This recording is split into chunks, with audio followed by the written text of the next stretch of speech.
Under the hot sun of Lagos, Becky walked through the crowded market with a basket of tomatoes on her head. Sweat streamed down her temples, but her heart was heavier than her load. At home, a storm always awaited her, her husband, Richard. To us outsiders, Richard was a polished man in fine suits, his cologne announcing him before his footsteps did. He was respected in church and admired in businesses. But within the four walls of their homes, he was cruel, manipulative, and narcissistic. He stripped Becky of her voice, mocked her tears, and belittled her dreams. Every smile she managed was borrowed, every breath cautious, waiting for his next outburst. She held on only for the sake of her two children, Ada and Chike, who were too young to understand why their mother's eyes carry shadows even in daylight. That evening, Richard returned late again. His shirt carried a faint perfume Becky did not own. He flung his car keys on the couch and scrolled his phone, smirking at unseen messages. Becky greeted him softly, but he ignored her, demanding food instead. When she placed the steaming plate before him, he shoved it aside, accusing her of serving him cold meals. Useless woman, he spat, his words sharper than whips. Becky lowered her head, swallowed her hurts. Upstairs, Ada whispered to her brother, "Why does daddy always fight with money?" Chike shrugged, but his small fist clenched. The children were beginning to notice. Outside, the city lights flickered, but inside their home, darkness reigned. Richard lived two lives, the charming husband in public and the tyrant behind closed doors. And Becky, trapped in his narcissistic web, wondered how much longer she could survive. The next morning, rumor began to spread in whispers through Becky's neighborhood. Someone had seen Richard with a young woman in a flashy car, laughing too loudly, his hands lingering too long on hers. The whispers reached Becky's ears like fire. Her chest tightened, but she said nothing. She had known for months. Late night calls, sudden trips, and empty excuses. Still, hearing it from others pierced deeper.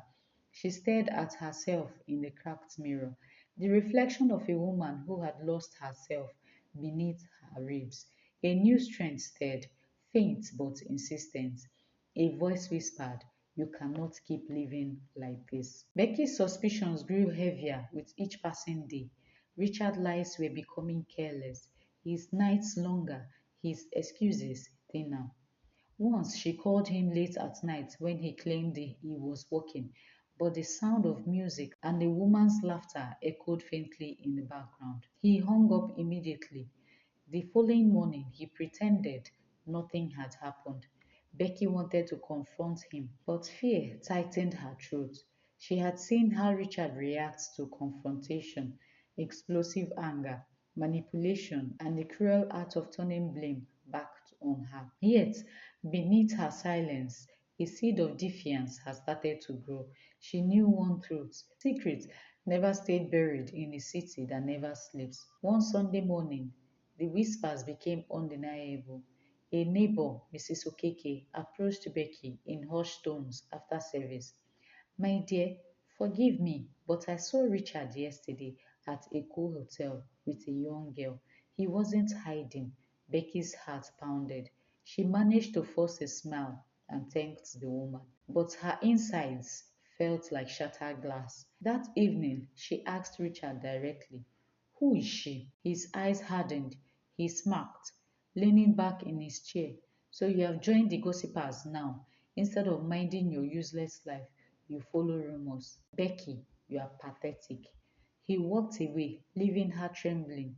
She realized then that Richard had no intention of stopping. To him, she was invisible, nothing but a shadow serving his meal and washing his clothes. Later that night, Becky wept silently while her children slept. Ada tiptoed into her mother's room, wiping her own sleepy eyes. "Mommy, don't cry. One day, Daddy will be nice." Becky hugged her daughter tightly, her tears soaking into Ada's small hands. She wished it were true, but deep down she knew Richard's cruelty wasn't just a season, it was who he had become. And if she didn't act, his shadow would consume not only her, but her children too. Weeks passed, and Richard's infidelity turned bolder. He stopped hiding his late nights. Sometimes he didn't come home at all. Becky found receipts in his trouser pocket, expensive restaurants, jewelry shops, bookings. The weight of humiliation crushed her. Yet, Richard flaunted his arrogance. One evening, while Becky was serving dinner, Richard's phone buzzed on the table. He had gone to the bathroom. Against her better judgment, he glanced at the screen. A message flashed. Can't wait to see you tonight, my love. Her hands trembled, the port's lid nearly falling. By the time Richard returned, she had hidden her pain, but something in her eyes betrayed her. Richard caught it. He smirked coldly. You think you can spy on me? You will never leave me, Becky. Who would want you? Look at you, worn out, weak. You are lucky I keep you. His words stabbed like knives, but this time Becky did not cry. Instead, she stared at him, a strange calm settling in her chest. For the first time, she saw through his mask, not as a mighty tyrant, but as a small broken man who needed to control others to feel powerful. The following day, Becky visited her childhood friend Ngozi, a lawyer. They hadn't spoken in years, but she poured out everything. Richard's cruelty, his cheating, his emotional abuse. Ngozi listened quietly, then said, Becky, you deserve more than survival. You deserve life. Don't let him destroy you. Those words ignited a spark in her heart. She wasn't ready to act yet, but she knew a time has come when silence will no longer be her prison. One fateful night, Richard brought his mistress home. Becky had put the children to bed, but she heard giggles downstairs. She peeked from the staircase and froze. A young woman dressed in a tight red dress sat on their couch while Richard poured her wine. He didn't care that his children could have walked in. Rage burned in Becky's chest, hotter than anything she had ever felt. She marched down and confronted him. How dare you bring her into my home? Her voice shook but carried strength. Richard's face darkened. He slapped her across the face, so hard she stumbled. The mistress gasped, but Richard laughed cruelly. This is my house. You are nothing here. The young woman stood, uncomfortable, and left quickly, muttering excuses. Becky held her cheek, her eyes blazing with fury. She realized then that Richard had crossed a line that could never be erased. Ada had heard the commotion and rushed down the stairs. She saw her mother holding her cheeks, tears in her eyes. Mommy, did daddy hurt you? The innocence in her voice shattered Becky's heart. She hugged her daughter tightly, whispering, It's okay, my love. But inside, Becky knew it was no longer okay. Something has to change. Becky woke up the next morning with a throbbing cheek where Richard had slapped her. She touched the swelling and winced. Ada sat quietly at the edge of the bed, watching her mother with wide, worried eyes. Becky forced a smile. I am fine, my darling. But Ada wasn't fooled. Children saw more than adults admitted. Later that day, Becky walked to the pharmacy, her head low, buying ointment for the wound. The pharmacist, an elderly man, noticed the bruise and gave her a long look. She avoided his eyes. Back at home, Richard acted as though nothing has happened. He hummed as he ironed his shirt, preparing for another business meeting. When Becky placed his lunch on the table, he muttered, You should be grateful I even let you stay here. His words gnawed at her, but her heart had begun shifting. For years she had been afraid, but now anger brewed where fear once lived. She looked at her children's innocent faces and swore she would not let them grow up believing love meant abuse. Days later, Richard returned home drunk. He staggered into the living room, smelling of perfume and whiskey. Becky helped him to the couch. As she bent to remove his shoes, he shoved her away. Leave me alone, woman, he barked. Before passing out, Becky stared at him, his expensive wristwatch glinting, his phone buzzing with messages from another woman. She picked up the phone, her hands trembling. The messages were blatant. When will you divorce that boring wife of yours? I am tired of hiding. Becky's chest tightened. Divorce. The word felt like both a curse and lifeline. She placed the phone back down and whispered to herself, he's already gone. That night, she could not sleep. She laid awake listening to the city's endless noise, making a silent decision. She would not die in silence. The following week, Becky confided again in Ngozi. They sat in a quiet cafe, away from gossiping neighbors. Ngozi leaned forward, her voice firm.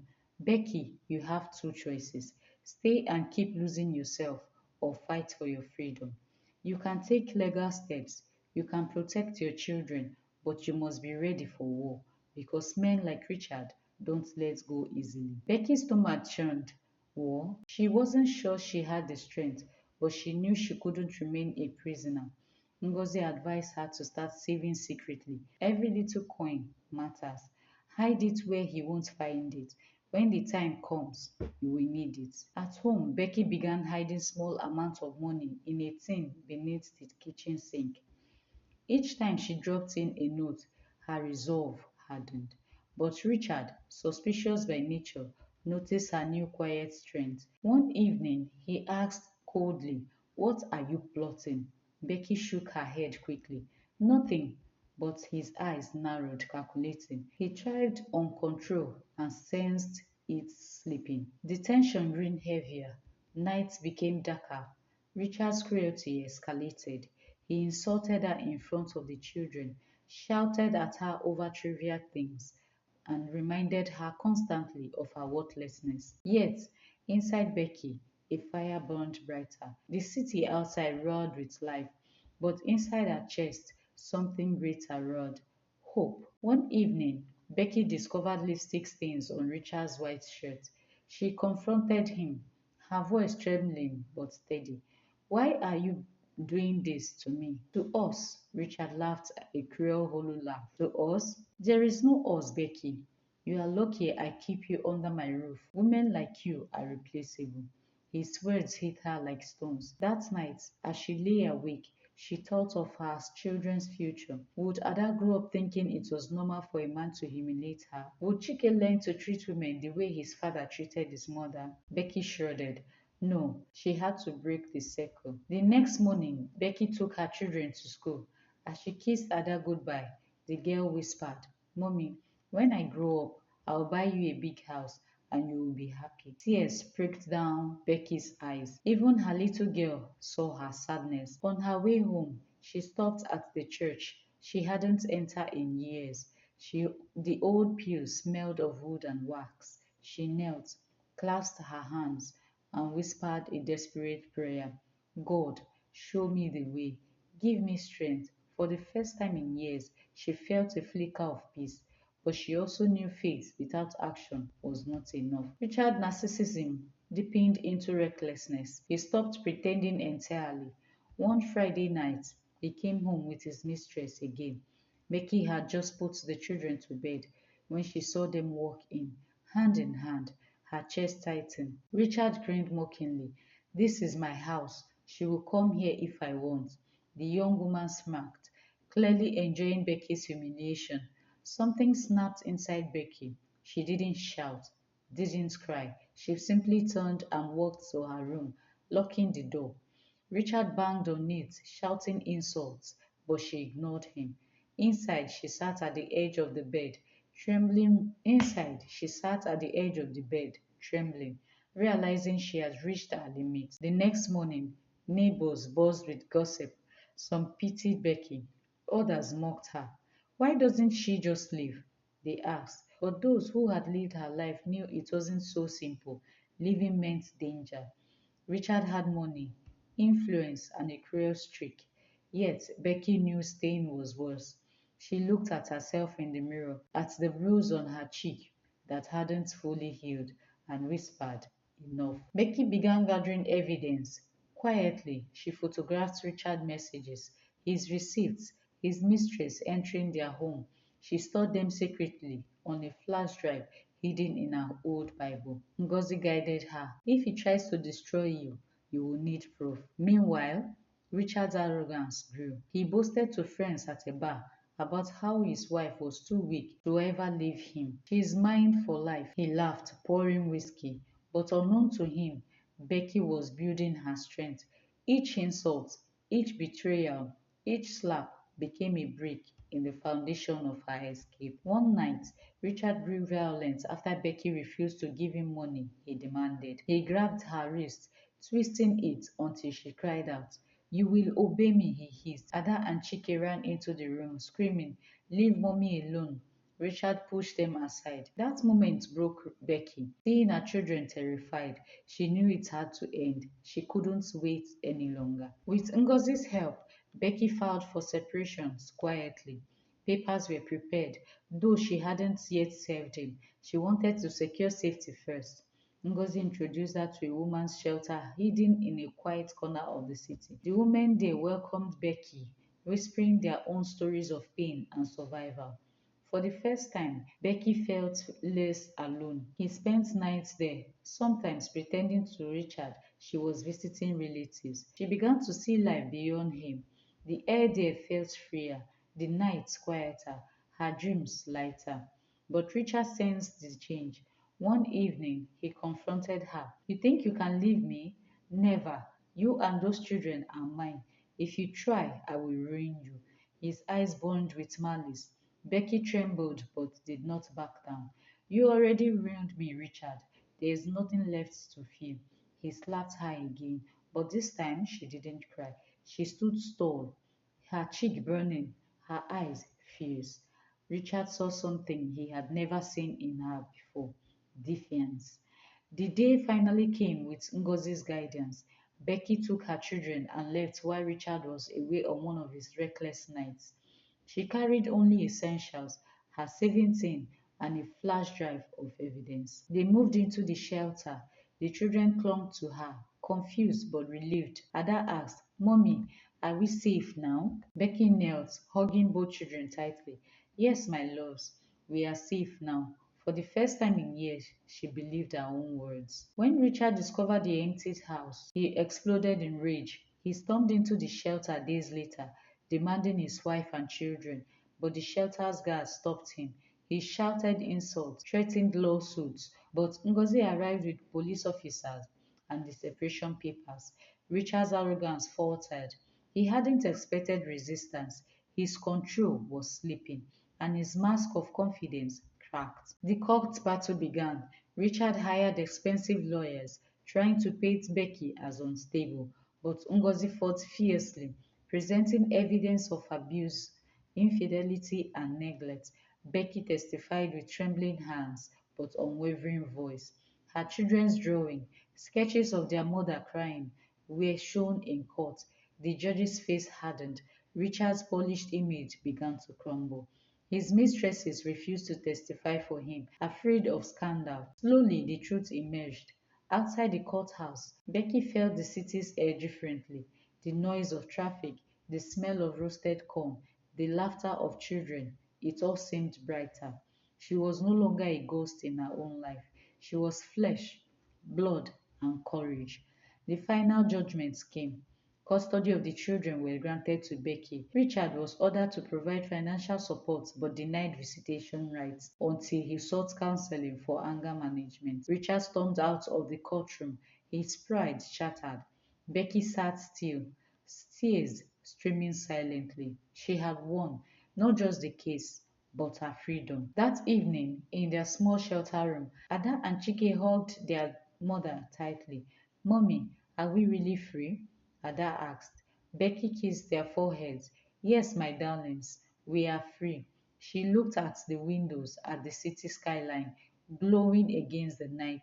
The city hadn't changed, but she had. Becky began rebuilding her life piece by piece. She found a work at a local bakery, the smell of fresh bread filling her mornings with hope. She enrolled in evening classes, determined to complete the education she had abandoned for Richard's sake. The children adjusted slowly, their laughter returning like sunlight, breaking through clouds.